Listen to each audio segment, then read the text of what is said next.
Hi, welcome back to Ranju's cafe.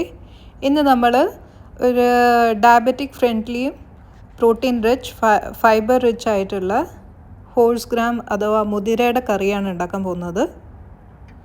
അപ്പോൾ എങ്ങനെയാണ് ഉണ്ടാക്കേണ്ടത് നോക്കാം. ഞാനിവിടെ മുതിര ഒരു 1/2 കപ്പ് ഓവർനൈറ്റ് സോക്ക് ചെയ്ത് വെച്ചിട്ടുണ്ട്. വെള്ളം വാർത്ത് വെച്ചിട്ടുണ്ട്. പിന്നെ 1 കപ്പ് തേങ്ങ ചെറിയത്. ആദ്യം നമ്മൾ ഒരു പാൻ ചൂടാക്കും. പാൻ ചൂടായി കഴിഞ്ഞാൽ നമ്മൾ പുതിർത്തി വെച്ച് മുതിര ഡ്രൈ റോസ്റ്റ് ചെയ്തെടുക്കും. ഒരു നല്ല ഒരു നട്ടി അരോമ വരുന്നവരെ റിലീസ് ചെയ്യുന്നവരെ അത് നമ്മൾ ഡ്രൈ റോസ്റ്റ് ചെയ്തെടുക്കും. നല്ലൊരു സ്മെല്ല് വരും, നല്ലൊരു മണം വരുന്നവരെ. ഇത് റോസ്റ്റ് ചെയ്യുന്ന എന്തിനാന്ന് വെച്ചാൽ ഡൈജഷൻ ഹെൽപ്പാവും. ഇത് കുറച്ച് ഡൈജസ്റ്റ് ചെയ്യാൻ പാടാണ്, അതിനെയാണ് നമ്മൾ ഡ്രൈ റോസ്റ്റ് ചെയ്യുന്നത്. അപ്പോൾ അത് ഡ്രൈ റോസ്റ്റായി വന്നിട്ടുണ്ട്. ഇനി നമുക്ക് ഫ്ലെയിം സ്വിച്ച് ഓഫ് ചെയ്യാം.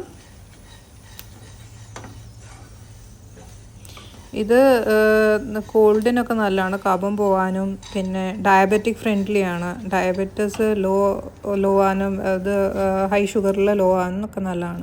ഇനി നമുക്ക് അരപ്പ് ഉണ്ടാക്കാം. അതിനായിട്ട് 1 കപ്പ് തേങ്ങ, 2 സ്പൂൺ പെപ്പർകോൺസ്, പിന്നെ കുരുമുളക്, പിന്നെ 1 സ്പൂൺ ജീരകം, പിന്നെ 1 ടീസ്പൂൺ മല്ലിപ്പൊടി, 1/2 ടീസ്പൂൺ മഞ്ഞൾപ്പൊടി. ഇത്തിരി വെള്ളം ചേർത്ത് നന്നായിട്ട് ഫൈൻ പേസ്റ്റായിട്ട് അരച്ചെടുക്കുക. ഇനി നമ്മളൊരു കുക്കർ എടുക്കും. നമ്മൾ റോസ്റ്റ് ചെയ്ത് വെച്ചേക്കുന്ന മുതിര അതിലേക്കിടും. ഇത് ഷുഗർ പേഷ്യൻസിന് വളരെ നല്ലതാണ്. ഈവൻ കൊളസ്ട്രോളിനും നല്ലതാണ്. കൊളസ്ട്രോളും ലോ ആവാനും നല്ലതാണ്. അതിലായിട്ട് ഉപ്പും ആവശ്യമുള്ള വെള്ളം ഒഴിക്കുക. എന്നിട്ടൊരു 5 വിസിൽ വരുത്തിക്കുക മീഡിയം ഫ്ലെയിമിൽ.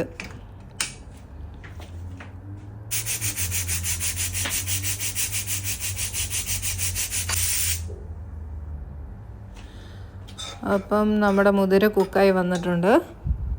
ഇനി ഇതിൽ നിന്ന് ഒരു 3 സ്പൂൺ മുതിര മാറ്റി വയ്ക്കുക. 1 കപ്പ് മുതിര മാറ്റി വയ്ക്കുക. അത് നമ്മൾ അരച്ച് ചേർക്കും. ഇനി അതിലേക്ക് തേങ്ങ അരച്ചത് ആദ്യം ചേർക്കുക. എന്നിട്ട് നന്നായിട്ട് ഇളകി യോജിപ്പിക്കുക. നിങ്ങൾക്ക് കാണാം ഇത് വെള്ളം പോലെയാണ്, വാട്ടറി ആണ്. അതുകൊണ്ട് നമ്മൾ മുതിര 1 കപ്പ് നമ്മൾ കുക്ക് ചെയ്ത് വെച്ചേക്കുന്നത് അരച്ച് ചേർക്കും. അപ്പോൾ നല്ലൊരു ക്രീമി തിക്ക് ടെക്സ്ചർ കിട്ടും, നല്ല ടേസ്റ്റുമാണ്. എന്നിട്ട് ഒരു 10 മിനിറ്റ് തിളപ്പിക്കുക തിക്കാൻ വേണ്ടിയിട്ട്.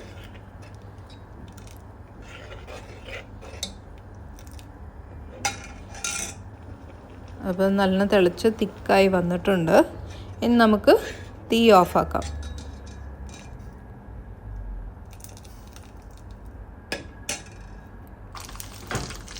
അത് കഴിഞ്ഞിട്ട് ടെമ്പറിങ് ആഡ് ചെയ്യുക, വറവ് ആഡ് ചെയ്യുക. കരിവേപ്പിലയും വറ്റൽമുളകും കടുകും കൂടിയിട്ടുള്ള വെളിച്ചെണ്ണയിൽ ഇതാക്കിയിട്ട് താളിക്കുക. നിങ്ങൾക്ക് വേണേൽ ചെറിയുള്ളി ഇട്ട് താളിക്കാൻ, നല്ല ടേസ്റ്റാണ്. അപ്പോൾ എല്ലാവരും ട്രൈ ചെയ്ത് നോക്കുക. ഇത് ഷുഗർ പേഷ്യൻസിനും കൊളസ്ട്രോൾ പേഷ്യൻസിനും നല്ലതാണ്. ചപ്പാത്തീൻ്റെ കൂടെയും ചോറിൻ്റെ കൂടെയും നല്ലൊരു സൈഡ് ഡിഷാണ്. അപ്പോൾ please like, share, comment and subscribe. Thank you for watching.